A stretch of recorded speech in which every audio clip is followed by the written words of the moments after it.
Jeff, you've had some background in going on this, and I just wanted to get your thoughts on gender transitioning, and in particularly for children, because Mr. Hire was talking about gender transition for children, and so your thoughts on that. Well, let's see. I mean, there's a lot of ways to think about it. I wrote down a number of sort of categories, but I think Ryan, a previous speaker, mentioned a study done in California that you paid for, in which they gave total mastectomies to pre-pubescent girls. The person who ran that study is a woman named Johanna Olsen Kennedy, and I really encourage you to YouTube her, and you will find some of the most incredibly offensive and vile things that this woman says. But she was actually an expert witness in my trial and was deployed against me. And we deposed her. And I thought her response to a particular question really shows you the satanic quality of the transgender movement.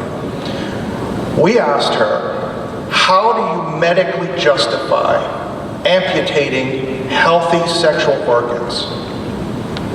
And her response was, they aren't healthy sexual organs if they cause psychological distress. So we asked her a follow-up. How many prepubescent girls have you referred to surgery for total mastectomies? She paused for a minute, she looked up in the air, she didn't know the exact number, over 300. We asked her how many boys under the age of 16 have you referred for physical castration, removal of the testicles, and I'm a Texan, we're talking about cutting the balls off a boy. She looked, hemmed and hawed, never gave us a number. Through subpoena power, we found out it's over 400. And the reason that she amputated, or referred them out to be, she didn't actually do it. I don't want her to sue me for libel. She didn't actually do it. She referred them out to surgeons to do it in California. The reason she did it is because she said it was causing them psychological distress. And that's really what this movement is about. There are just so many logical contradictions that I've encountered along the way and that lawyers have thrown at me. And I destroy these lawyers when they examine me rather than the other way around, because it's so illogical, it's not hard to deal with in court. If gender is purely a social construct, then how can it be immutable and unchangeable? And why can't I socialize my son as a boy then? If it's purely a social construct, why can't I socialize my son into a normal sexual gender identity and he'll have a better outcome in our society because it accords with social norms? So it's socially constructed and it's immutable and unchangeable, right? If biology has nothing to do with your gender, well, why are we cutting off, sexual body parts of kids if biology has nothing to do with it?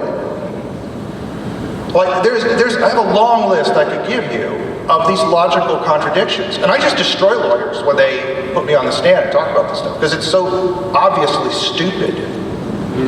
So the question is, why are all these smart people at the American Psychological Association, who's the one who reified this, Walt, you know that. It actually wasn't medical professionals who reified this disaster. It was essentially an LGBT riot at a 2015 conference in Chicago that caused them to take different votes and reclassify these diagnoses. One of the claims that I've made in court is that the DSM-5 should not be accepted in the state of Texas as scientific evidence. It should not be allowed to be used in court because our statutes require that any expert evidence has to be based on the scientific method. Yes. But the DSM-5 is developed by bureaucratic and democratic mechanisms, not by scientific processes. It's the opinions of committees. It isn't the consensus of studies. And anyway, let's suppose that there is some consensus of studies in psychology regarding transgender, which there is not. One of the main studies that was deployed against my son at trial was recently retracted. It's the largest study ever done of persons who have undergone both chemical transition, hormone transition, and surgical transition, what I call chemical castration and sexual mutilation surgery.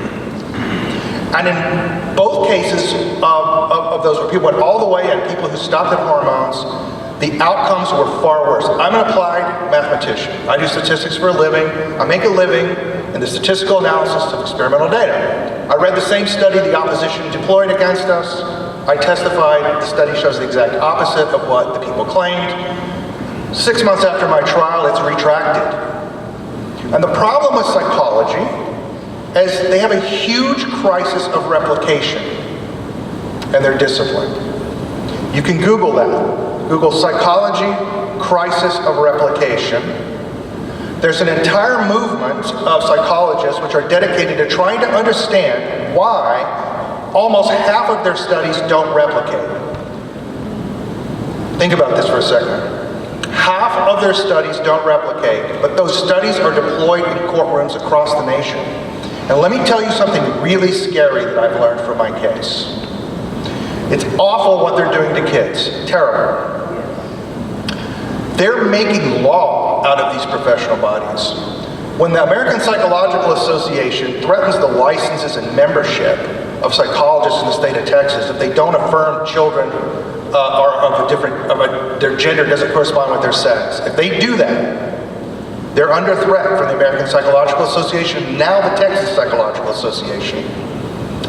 So they go into court and they provide this expert testimony, saying that, Jeff Younger's son's, it's really a girl. It's totally a lie.